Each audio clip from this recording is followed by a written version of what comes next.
Paul is the Chief Engineer of Systems Engineering for Boeing Commercial. His responsibilities include the Systems Engineering Functional Excellence, Systems Engineering Sensor Skill Leader, Requirements Management Product Definition, Functional Integration, Human Factors Modeling and Simulation, Development Assurance, Process, and Tools Development. And then if he has any energy left at all, he does all sorts of other things. Prior to joining Boeing, he had served 20 years in the United States Air Force as a command pilot, instructor, and examiner. He has flown over 3,300 miles. Hours. Hours. Oh, sorry. Yeah. Should have my glasses on. He was the first director of systems engineering and chair of the Systems Engineering Working Group at the U.S. Air Force Academy. He has a bachelor's degree in space operations, a master's degree in aeronautical science and from Embry-Riddle. He lives in Washington, where we met him with his wife and 2 small children. So allow me to introduce Professor Lambertson. So the other one was thanks. Sorry. The funny piece is the systems engineering stuff. So I had a little credentialing from APPEL on the systems engineering piece. So hopefully what I will tell you will be valuable, and you can actually take it with you somewhere. So the first thing that I wanted to say was thank you very much. Thank you, Mike and Chris, for the opportunity to come and do this. I really enjoyed meeting with you all when you came out for the benchmark, but it's just an honor for me to be able to come back and chat with you more now. And it's going to be a sharing session, okay? So it's a question and answer. I'll have a couple of remarks, and then you guys pepper me with your questions. That's where the value is in my mind. Y'all are always supposed to start with a joke, so my joke is Bond, Joe Bond. That was really bad.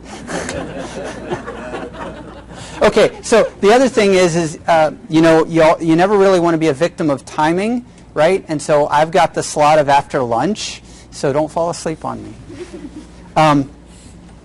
So again, thank you and welcome also to the graduates and your families. I think it's a really unique honor to have everybody here to be able to kind of enjoy the results of a year-long learning and development program. It's a statement, a positive statement for NASA, frankly, that you all invest in your people this way. It's very important to say, you know what, we're going to pluck you out of your day-to-day activities. We're going to put you in a brain-breaking kind of an area for a while so that we can grow ourselves as an organization, as an administration later on to continue to do really good things. I think that's a very important comment, and I wanted to compliment you and applaud you for that. And you need to do more, just like we do. So the comments today are going to be around a fundamental question that I get asked all the time, and I imagine that you, if not have been asked, will be asked sometime in the future. What in the heck is systems engineering? I mean, what is that all about? Why would we want to do it? Why would we want to spend the money on it? I need more aero engineers or astro engineers. I don't need systems engineers. I don't even know what systems engineering is. Well, I don't give all of the common definitions. You can look them up on all the different websites and figure out what it is that they say. I like to break it down into some simpler terms. Systems engineering is about the art and science of focusing in on life cycle problems. So that's a bit oxymoronish, isn't it? Focus in on life cycle problems. Life cycle is big, focus is small. How would I do that? That's what systems engineering is. It's being able to get your boundary changed in such a manner that you look across the life cycle and you can identify problems, synergies, risks, issues, or opportunities, and solve them. Because who else is focused at that length? Who else has that focal length to be able to get an appreciation? Who has the credentialing or the experience to be able to understand what it is that they're looking across that watershed to even be able to make a decision or even to be able to form a question? You know, systems engineering is an art and a science. The science. Yes, there are processes. Systems engineering is not processes. I say again, systems engineering is not processes. Systems engineering is people. Processes are checklists that help us get stuff done. I'm a pilot, okay, so I approach the world as a pilot. I'm an operator first and an engineer always. That's just kind of how I look at the world. A checklist helps remind me, because my brain is flawed, like all of us, and I do not have perfect recollection. I just don't. Nobody does. So a checklist helps me to remember those things that are really have an issue if I were to forget them. How I handle the checklist has varying degrees of variability. Sorry for the double. But I may do a checklist by simply throwing a switch. I may do a checklist by running a fairly long series of expanded items that I need to do, that I have to have experience, education, training, what have you, to be able to understand and then execute those tasks. I have to be able to see beyond what those tasks are really meaning. Okay, what's the task of pulling back on the stick to flare the airplane so that I land softly? Well, a monkey can do that. Monkey can't necessarily do that in bad weather, no lights, what have you, with failures on the airplane or whatever. That's where the decision making comes. It's not just move the stick aft 1 inch, airplane land safely. That would be a version of a checklist or a blindly followed process, something that didn't have a brain, your brains, engaging on those items to actively being able to solve them in the best manner. So I like to look at systems engineering in general through a picture. And I asked to be mic'd and to have some stuff up here so that I can draw for you a picture. And in this picture, it will kind of define a little bit of where systems engineering, in my mind, lives, and how you all can maybe take some of these comments and run with them, make something else better out of them. Tell me. I love it. When I was teaching at the academy, I told my cadets that the next thing I'm going to tell you will take me 2 minutes to tell you, and if you are not able to reproduce this back to me at the end of the semester, I have failed you. So you should be able to do this on the back of a napkin in Village Inn, right? So it's really that fundamental.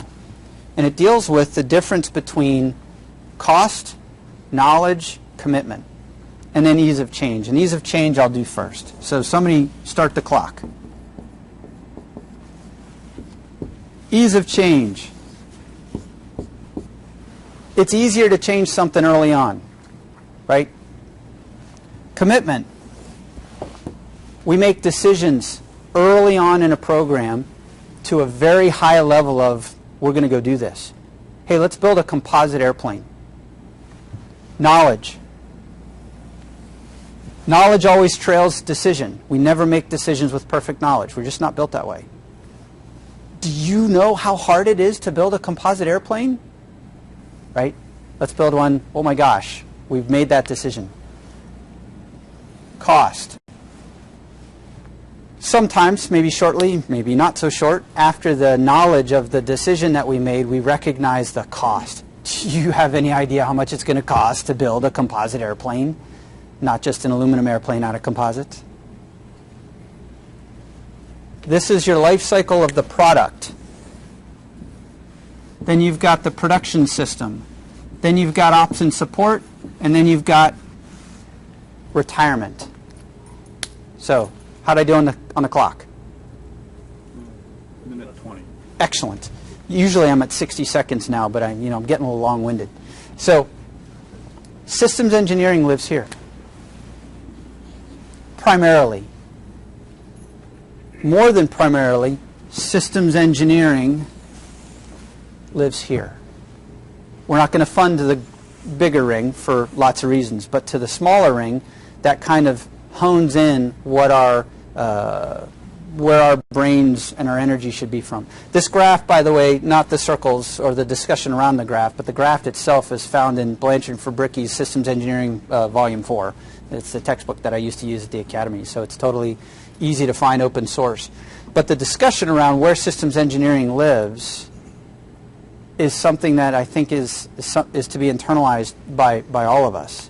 It's to get a greater appreciation of what I'm trying to do. I'm trying to bring knowledge closer to the decision making, or the decision making closer to the knowledge. It depends on what can be moved and what can't be moved. We may need to make a decision of building a composite airplane because there's a massive business case out there that we want to go get. That's a reality. Something that Mike and I were talking about. I like to tell everybody that we're not a company of engineers in Boeing. We are a business of engineers in Boeing. There's a difference. When you recognize business, you recognize all of the business factors that have to play into the decisions that you make, the engineering that you do. What's the business result? What's the business implication of this engineering decision? If I were to design a perfect airplane, it would never fly. It's not possible to fly the perfect airplane. What we do design and develop and build and fly, as I said before, are the safest airplanes on the planet. I believe that strongly. I mean, I get really passionate about it. That's what I want to do. You know, when I'm standing out front of my house playing with my kids and an airplane goes over my head, I actually stop and look at the airplane. I'm that much of a geek. I mean, but isn't that a good thing? I mean, I think that that's part of what we need to be passionate about when we're looking at systems engineering or anything in life. So the other thing that I'd like to talk about, I believe systems engineering is about identifying and then solving the big rocks. Not necessarily Lean, not necessarily Six Sigma, not necessarily theory of constraints, all of which I've studied and all of which I think are fantastic. But I'm much more into the define what the big rock is that you need to solve and then go solve it. I'll tell my cadets, this will help you with your roommates. So for those of you in the audience who are married, it will help you with your spouse. It will certainly help you in work, and it will certainly help you in other, avenues that you should pursue. What is it that is the most important thing that you need to go solve? You have to identify it first. When we did our table report out, we talked about defining what the risk is first. Just in that small discussion space. What does risk mean? I mean, what does risk mean, right? What is it that you're after? Are you blindly following a checklist, a publication, a document, a checklist, something else that just falls into being a checklist? Or are you thinking your way through an instantiated process that comes alive because of the power of your brain? I mean, that's kind of the gist of the whole thing. That's kind of what I think it's about. Systems engineers are uniquely trained, educated, experienced, credentialed, whatever other adjective you want to apply, to be able to look across those life cycle things. That is your responsibility. It is our responsibility. To be able to say to the other experts in the room, that should be part of the team, inclusively, not exclusively. Okay? The other members of the team to be able to say, you know what? I think that metallurgical substitution you made there doesn't actually have the properties that you are looking for. While it's got the electrical properties, it didn't have the thermal properties, and it's going to melt this plastic because that plastic is too close to this other component, which is actually going to have some flammable issues, and you might blow the wing off. Oops. Rather gross example, but the point is, does a metallurgist have that expertise? Does an electrical engineer have that expertise? Does an aero engineer? Does a structures engineer? Who owns that? You should see hands going up right now. That's what I believe. And so there's an investment profile that needs to take place here. And so I put you on the hot seat because Charlie's not here to put him on the hot seat at the moment. But there's an investment profile that is required, and it's something that we are doing in Boeing right now. And I have the privilege of getting to help lead this transformation. We're really good at systems engineering in the Boeing company. I mean, we're really good at it. I don't mean to pat Boeing on the back, but we can get better. Airplanes are highly complex. The air transportation system is highly complex. When you look at all the different drivers, whether it be certification, business, engineering, mom, dad, when you look at all of those drivers, How do you manage them? Where are your big rocks? I'm not as concerned about requirements as I am concerned about functionality, as I am concerned about meeting a capability need. So my top line requirement and objective, if you will, my shall statement in life is derived from a function of making sure the airplanes are the safest on the planet. Because I mean, if there's something bad that happens with an airplane, I take some personal responsibility for that. I believe that it's part of my job. And I'm now on record as saying that, right? You know. So, but the point is, you all are in the same business. And that's why we've talked a bunch about what I believe are some shared synergies between our organizations. We truly do deal in the highly complex. We truly do try to make weather prediction perfect every day, to use the earlier analogy of making sure we can do that. It's that complex. It's governed by so many different variables that we could never understand, but we go after understanding them to make better decisions. So nobody's asked me a question yet, so I'm going to start asking you questions if you don't. One of the other comments that I wanted to make was back to the people are the heart. You'll notice I talk very personally about systems engineering. Again, it's because I believe it is a personal thing, but it's also because it's about the people. It's not about the processes. So you are the heart of how things become good and successful, but also the brain. Processes are processes. They're more structure, maybe the skeleton, okay? But they're important, but they're not the most important. I believe that healthy dialogue, that dynamic tension that happens between two very smart folks, obviously could be n number of smart folks, right, who care greatly about what they're doing and are not trying to push an agenda, but indeed trying to solve a greater problem. Magic happens there. Magic happens there. And I believe that one of the problems is we become too reliant on the things that we can say, well, no, I checked the box. I'm not responsible anymore. No. It's not about checking a box. So that's a bit preachy, but it is something that I want to make sure that when you go back to your organizations, that part of your job, in my opinion, in my humble opinion, part of your job as being graduates of this program is that you become systems engineering Jedis. It's the term I use in Boeing, for your organizations. So it isn't that you can just go solve a hard problem. It's so that you have the responsibility, the leadership, the understanding from others on your team, above your team, below your team, whatever, that they can come ask you some really hard questions and you can help them answer it. It isn't a, here's what you need to do, go do that, I'll come back with you and check in 3 weeks and check your compliance. It's a, here's what you need to do, here's how we do it, let's do it together. And then let's replicate that. So now we've done it together, you understand this, you go off and help others. And the next thing you know, you have this grassroots understanding of what systems thinking is.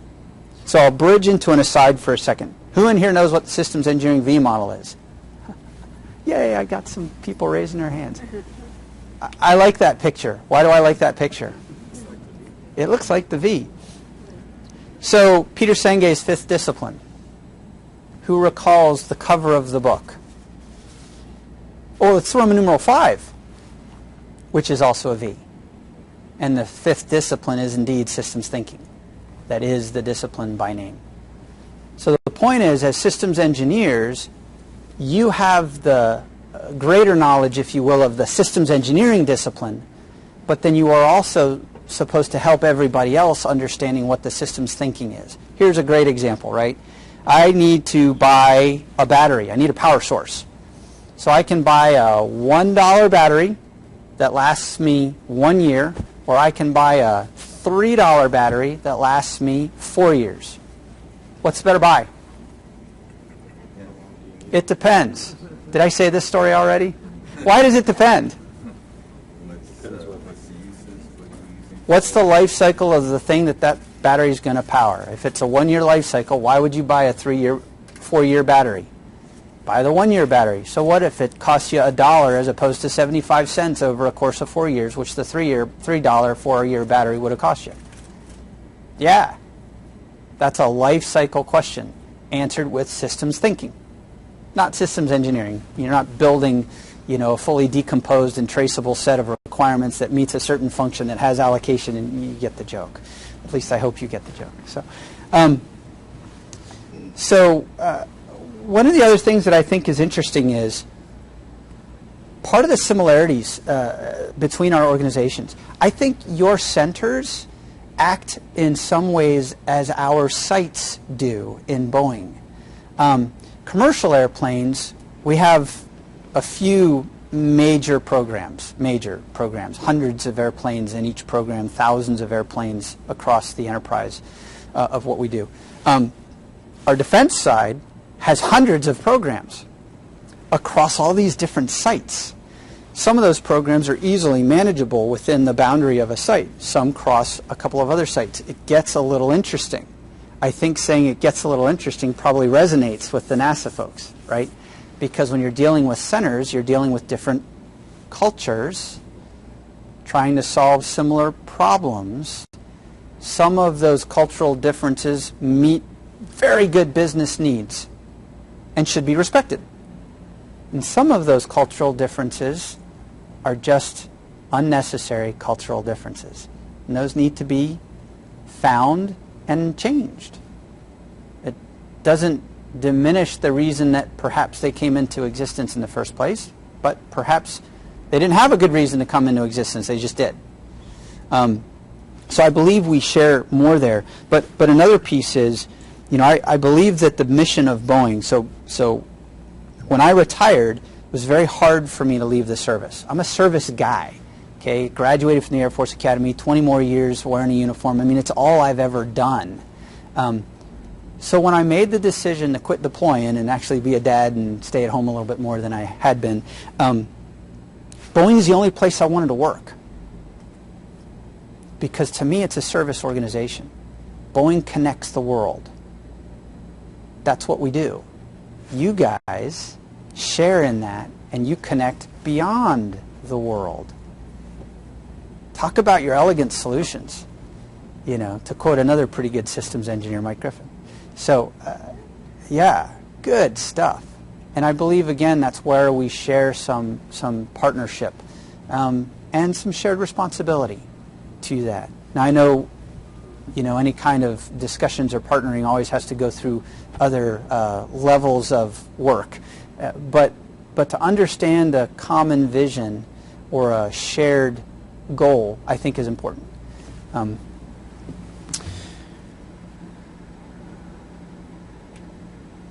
Yeah.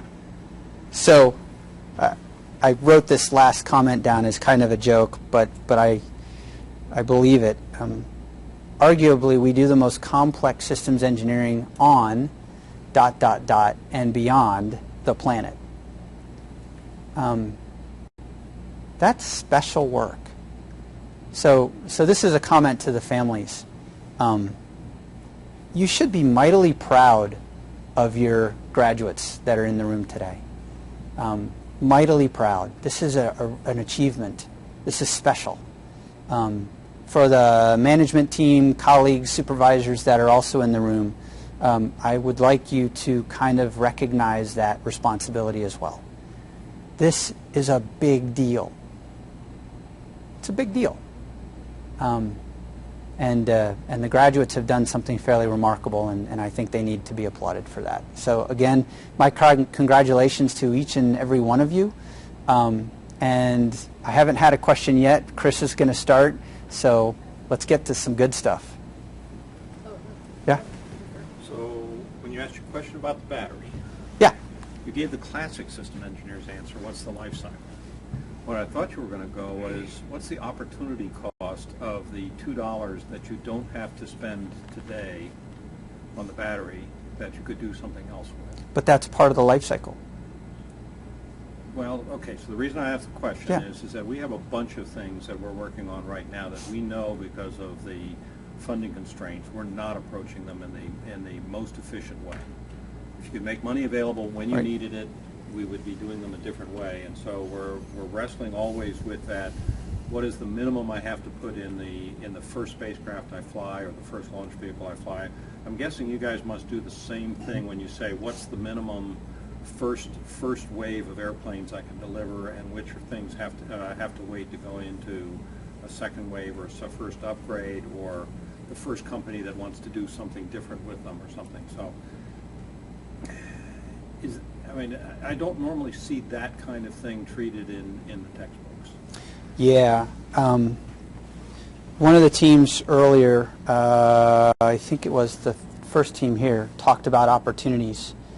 Maybe I don't recall, but risks are not necessarily just risks; they are indeed opportunities. We focus on that. We focus on understanding what is a risk, what is an issue, what is an opportunity, what does that mean, and what's the impact.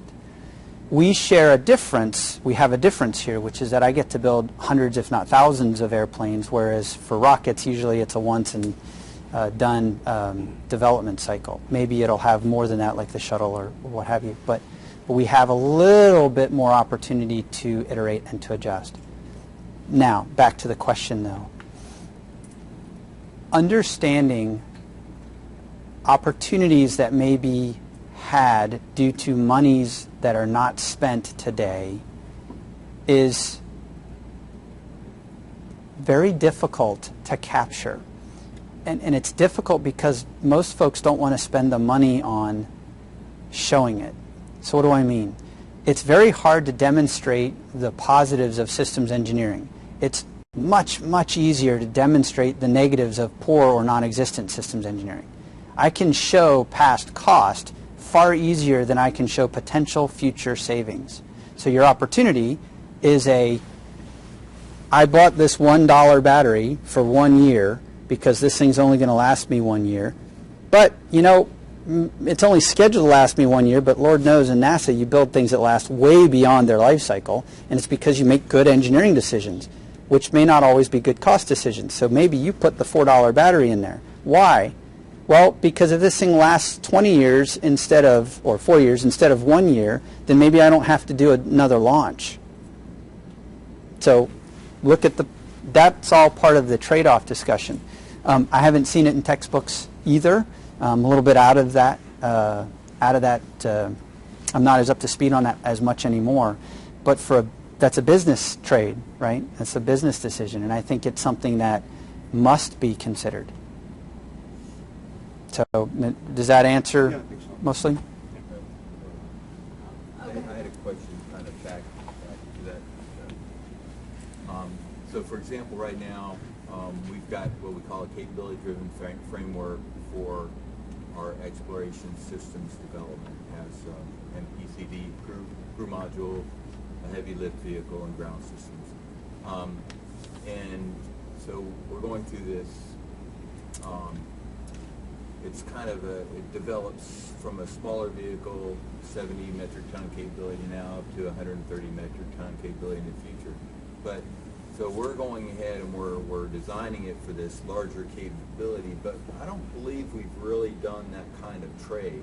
We get in situations where we're directed by Congress to do this. Mm-hmm. And so, maybe if we backed up and really looked at it carefully, we'd find that maybe it doesn't make sense to scar our 70 metric ton system with the capability of doing 130 in the future. Maybe we should just build a 70 ton capability now, and maybe it's more cost effective later on to build a completely different 130 ton vehicle.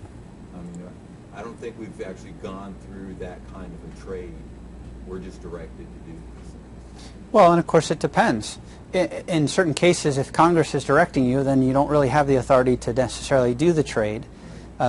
If you have some kind of management reserve, if you will, that allows you to do some R&D for your own business progress, perhaps.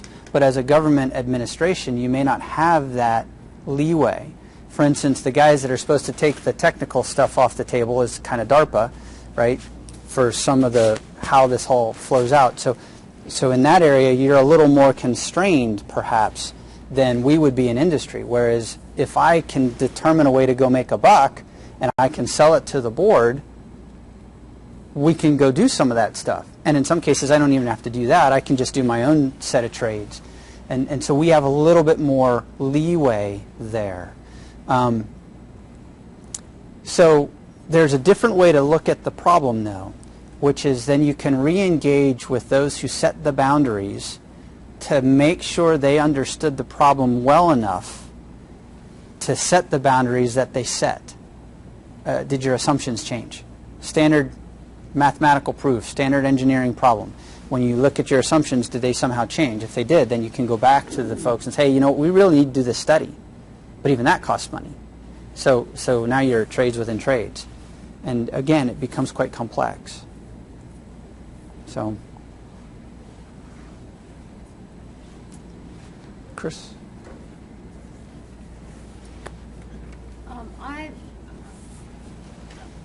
So the question that Mike had asked, I was coming around to, I was actually trying to draw a system map here. So there's a cultural thing that happens. So I have a mission that I want to do, and so I define what my functions need to be and my requirements, and I come around and I do all, and I create this plan and I execute it, and I have a mission. If I vary, so then when I get to the point of defining what I'm going to do, I have to be very specific, and that's what gets approved, and then I'm fine. But if I have any savings for that, then it's almost like we have to recalibrate. Thank you very much. I'll take that money back. So that $2 is never an opportunity because of we've locked ourselves into a systemic model that says I have to do what I said I was going to do the way I said I was going to do it, and this is what I get. Mm-hmm. Versus, well, wait a minute, we're coming up with some other options here. So can you talk a little bit about how do you shift that system that we tend to be a part of and probably you have the same thing, so if you come back and say, well, you know what, if we do this and then we can add this, and do all these other things, they're like, oh, well, that wasn't what we told you to do, thank you very much, we'll take that money back. As opposed to come up with something cool and different and new. Well, it kind of goes back to how tightly are you constrained, which by your question sounds like very tightly constrained. So if you do have an opportunity, you may not be able to pursue the opportunity. But that's kind of, therein lies the rub, right? So within my management space, so now I'm a NASA person, within my program space, I have these capabilities that I have to go after, whether they be functions or something, whatever. I have to go after these things. How I go after them, I have a little leeway on, right? So maybe our team decides, we want to go after this instead of that. But even though everybody expects us to go after that, hydrazine versus a green fuel. So in the example that was given by one of the graduates earlier today, had the hydrazine thing been taken off the table and the green fuel been gone after 20, 40 years ago, then it would have been a cheap, because all of the development costs would have already been done, it would have been a usable option. And yet that innovation is still perhaps not a usable option because it's still way too expensive to even explore. So within your program, within the administration, where are your collections of I can explore and do new cool things? Where do you have that authority? We have organizations that we do stuff in to explore our business cases, to explore the market and what are our opportunities out there. And we invest heavily in it. And we produce mightily from it. So the question is, organizationally, what is your ability, to do leeways? For me, and I'll use a very small micro example, okay? So we'll just look at my specific organization. I'm supposed to think out of the box. I mean, it's kind of, so therefore, if I'm in a box, thinking outside of the box is a little, again, oxymoronish. So I've got funds, and I'm in the process of going through my entire organization and saying, what are you doing for the money that we're paying you to go do? For the money that we are getting, what is the statement of work? We don't often do that, or we don't often recalibrate on what our statement of work is. We just do it. So when I get something new that comes into my fixed budget, that by definition must mean something old has to come out of it. but what's the impact of that? So if I understand what my statement of work is, I also then understand where I can vary around that statement of work. You know what? You don't have to do all of those tasks. You can do 5 of those tasks and still be able to answer the question.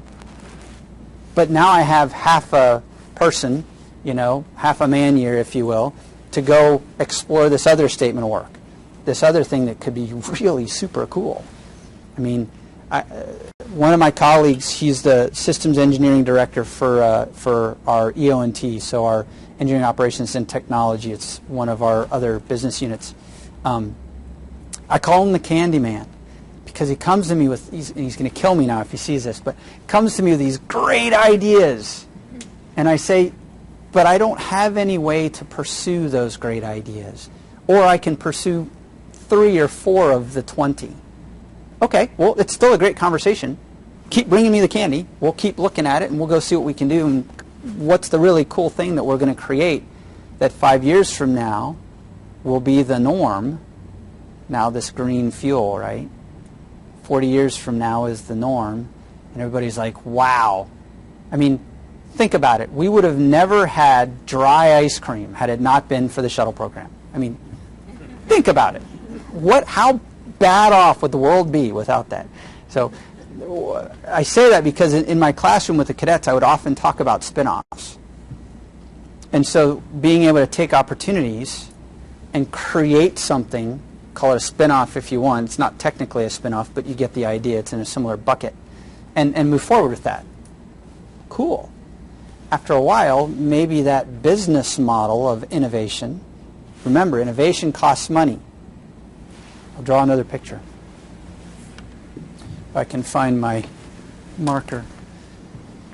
So when you're developing something, you have a finite set of dollars. So if my finite set of dollars is set to increase linearly, right, that's how it happens, right? It's all linear, right? Yeah, more humor. So what we know happens is normally in the beginning of the year we underspend because we don't have all of our stuff in place yet. So by definition we can't spend to our so we just kind of underspend. This space here is all becoming opportunities. Sometimes it goes back, sometimes we respread, what have you. But then as we go along, things change, and more often than not, on highly complex systems, you get a spending profile that looks more like this. Is this a bad thing? Yeah, it is. Is it a horrible, unavoidable thing? I think it is unavoidable, but I also recognize that a lot of things happen in this space because of change. You have changes to rules, certification rules for us, or other things that you have to go invest in that you didn't know you had to go invest in when you were doing your initial stuff here. But what if we threw that out and looked at it in a different manner? What if I budgeted here, started the work here, so that when I hit here, I started spending like this? Because ultimately what should happen is I'm no longer vertically asymptotic, I'm now horizontally asymptotic. Okay? I'm not shooting to the moon, pun was intended, but I've actually captured something because the area under this curve is less than the area under this curve as I extend this line out into infinity, by definition. So that's the scary part. How much of this early investment do I need to go after? That's the hard part. I mean, we spend a lot of time talking about it. And, well, what is it that we need to do? Why are we shifting the investment profile? When times get tough, what's one of the first areas that gets cut? Your think tanks and your systems engineering areas. Why? Because I can't readily prove their value. But in arrears, I can always prove the cost. So I believe that this answers that question in the same way. Is as you then start looking here, you're able to predict or to build in some mechanisms, processes, if you will. I know what I said to people, but processes are still helpful, to be able to identify some of the things that you would have found out here. Move them to the left. Move them within your investment profile and be able to solve them earlier or minimize that risk or constantly do planning because a risk that you identified, you now have a real viable mitigation plan, not just a plan that checked the box. So what are the tools to get that commitment line that you drew back up with that?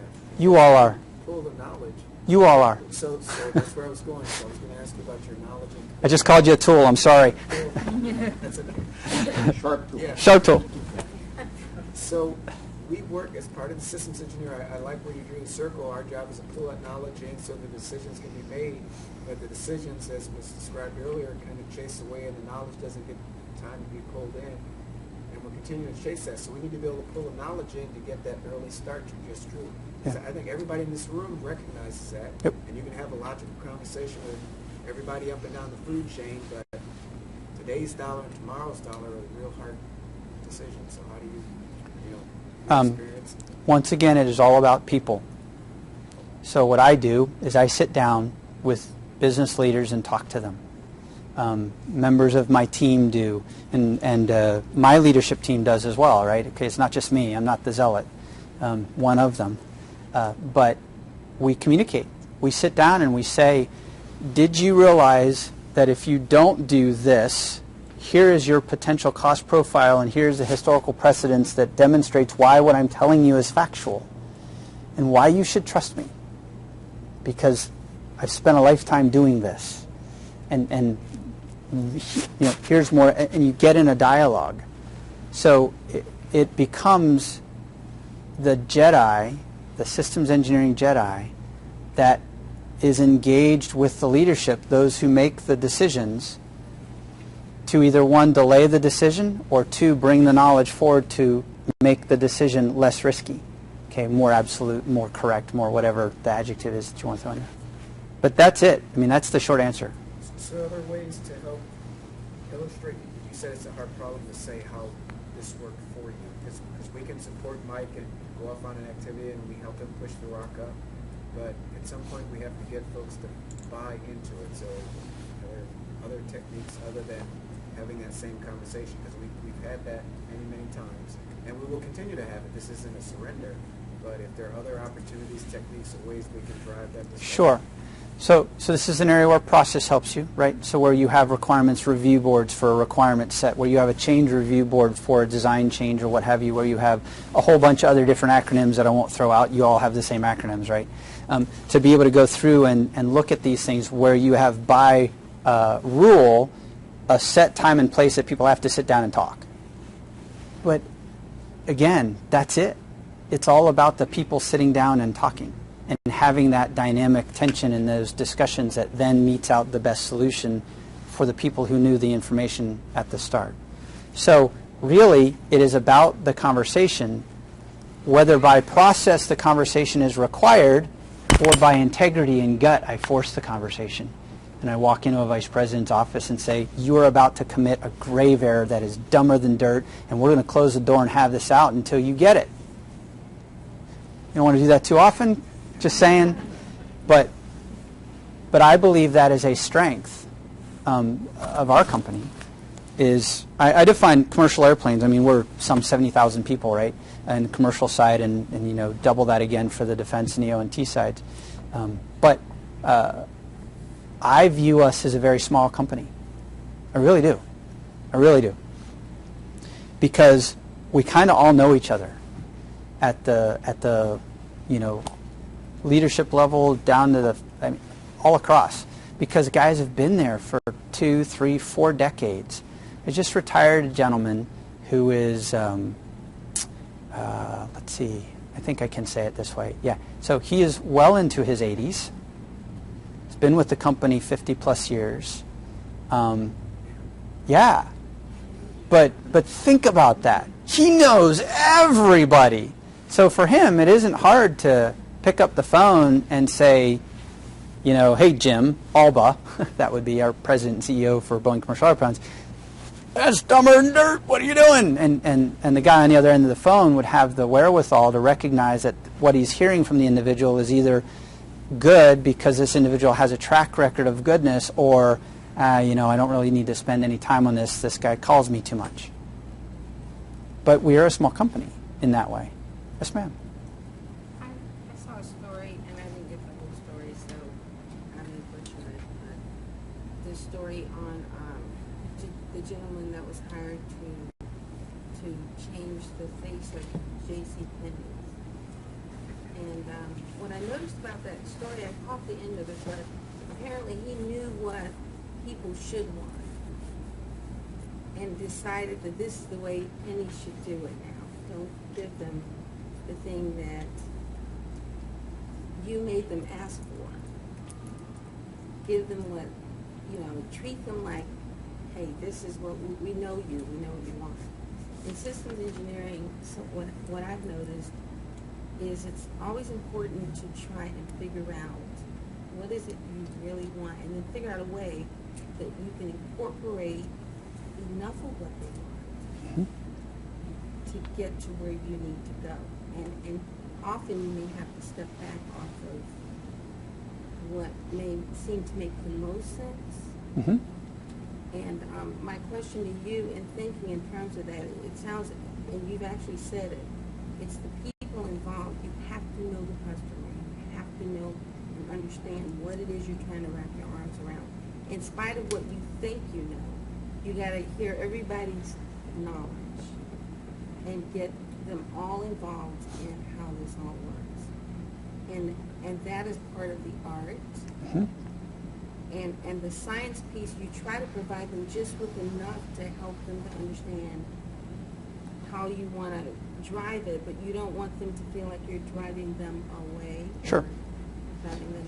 So I'll give you an example. As an airplane builder, do I know exactly what my airplane customer wants? Yes or no? No, I don't. It's my responsibility to ensure that I figure out what my customer wants. Now, as an airplane customer, do I know what an airplane builder can do? No way. And oh, by the way, as an airplane customer, do I know when I'm asking for unobtainium? No. Why would I? I'm the customer. I'm going to ask for what I'm going to ask for.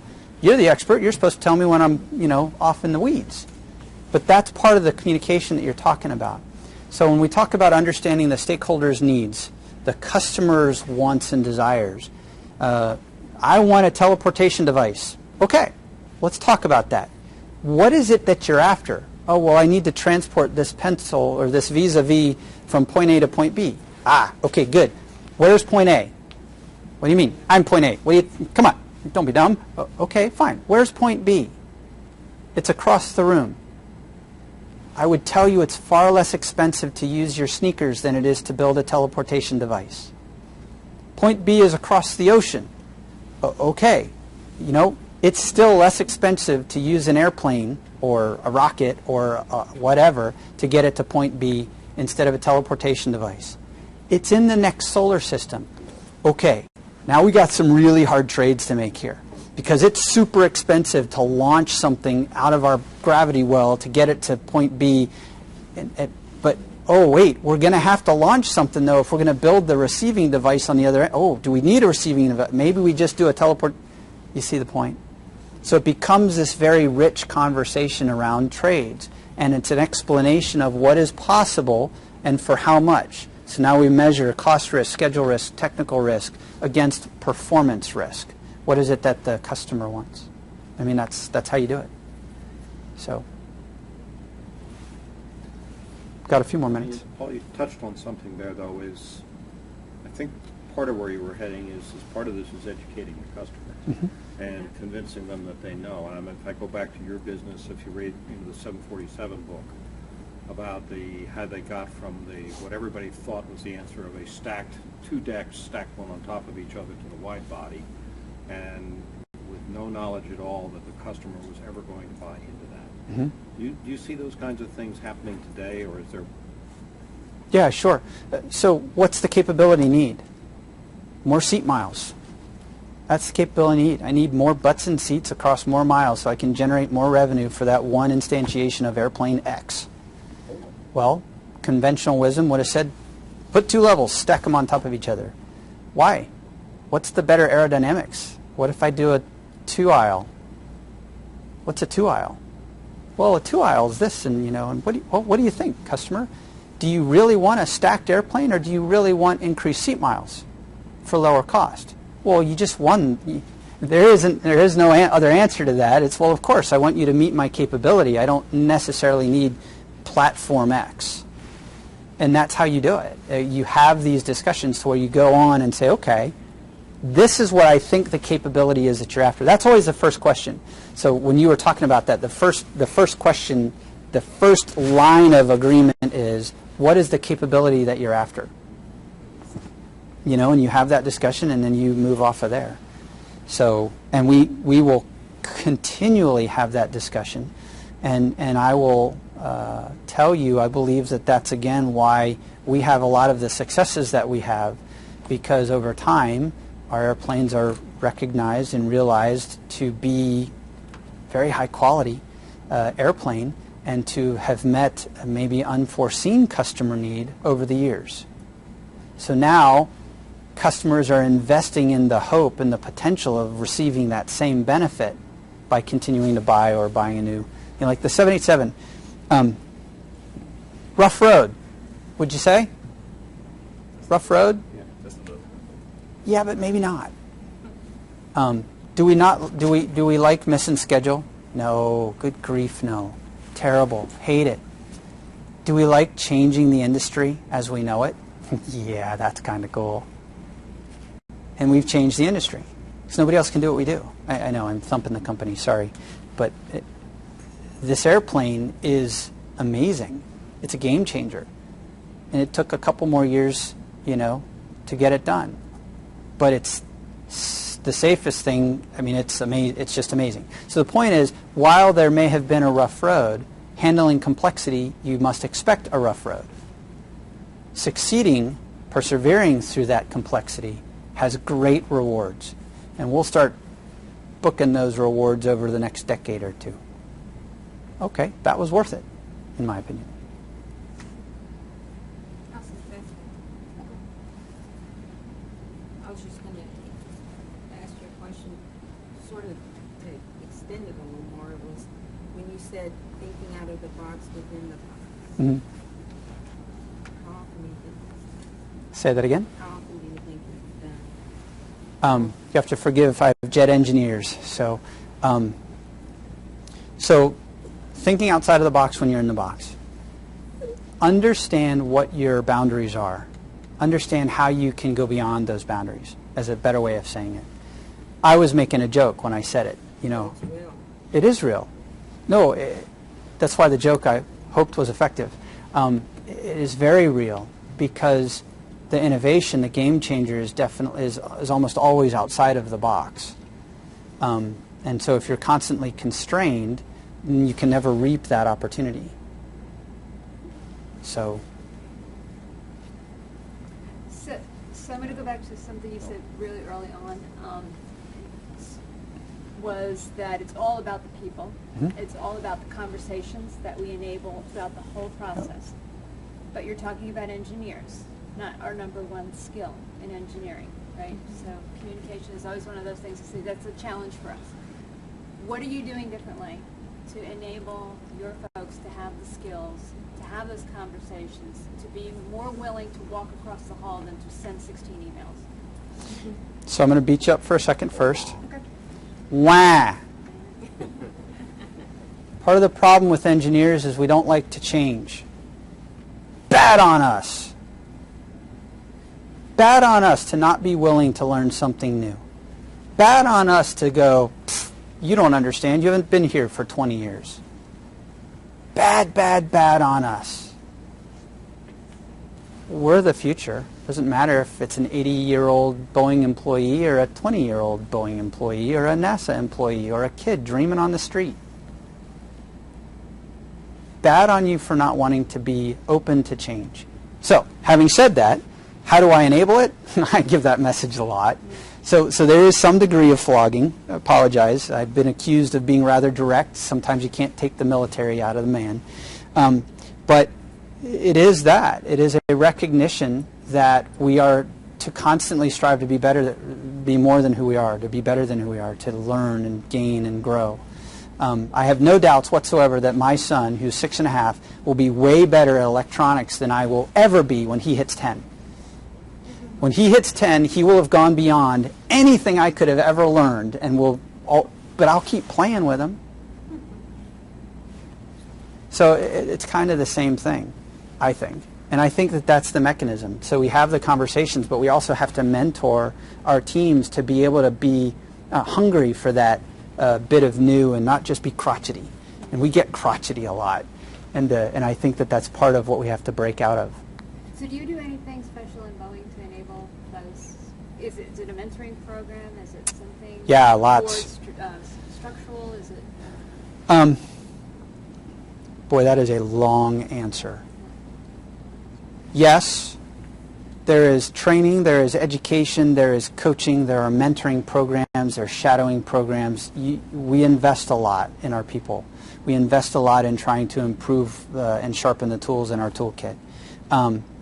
Could we do better? I think anybody can do better, but there are still fiduciary requirements that must be met. And so, we do have some cuts that we have to make. But the biggest needle mover, I believe, is at the individual level again. It's the conversation. It's me sitting down with an engineer and taking the time to say, hey, what did you think about this? Or you just went through this training. What did you think of it? How should we change it? Of saying, I've got this Introduction to Systems Engineering course. It's 4 hours on a computer, and I think I'm going to just release that cost to the entire company. Sorry, guys, shoot me later, but I think it's that valuable. I haven't done that yet. I'm working through it right now because it's fairly expensive. But that's another point of, okay, well, you have training. Who's taking it? Oh, well, I'll take it today because I have an extra 2 hours in my schedule. Any of you have ever any extra 2 hours in your schedule to just go off and do training? So that's a big part of the discussion. So follow on to that. Your knowledge curve. If that's an idealized one, if you get a small co-located team, this thing is going to move this way. Right. And when you get a large international team with time zones in between and everything, this thing is going to get flat and move to the right. Yep. Are you guys doing anything overt to try to figure out how to compensate for the fact that you can't look over into the next cube anymore? Yeah. And some of it is a great idea, but not necessarily great in execution, which is the virtual meeting spaces, WebEx and such like that. I like to call WebEx time that I catch up on my email, which is really bad. But we're moving to the next iteration, which is the WebEx will actually have the cameras so we can actually see you. And so we can engage more actively than passively.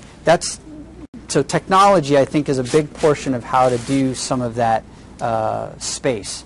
One of the other things that I do is if I really need to have the people in the room, we don't allow that. Sorry, you got to travel. Get on a jet or whatever. Doesn't work with guys over in BDC, in Moscow, but you get the idea. But the overt thing would be the virtual meeting space and just trying to be very concise and clear with any other kind of transmitted communications.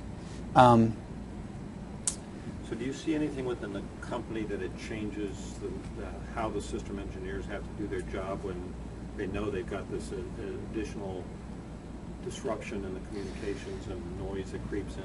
Yeah, so part of my job is, standing up this function. We have the function. It's existed for many, many years, but the function has been handled by organizational leaders of varying levels of seniority, many of whom are more senior to me and some are junior to me. But the point is, I'm the function leader, so now I'm working with these folks to be able to say, here's how we can help by strengthening the function so that we have the same organize, train, and equip kind of knowledge before the folks go off and execute.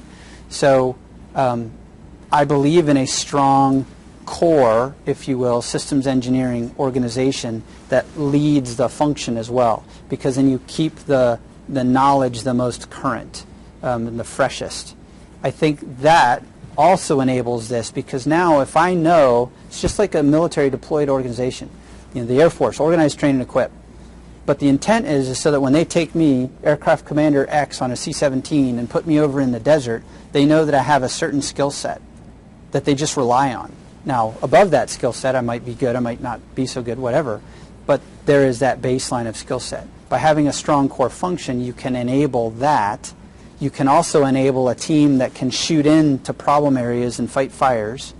That, I believe, is a big part of how. So instead of having to bring folks in, I can send a missionary, if you will, out to help that knowledge gap.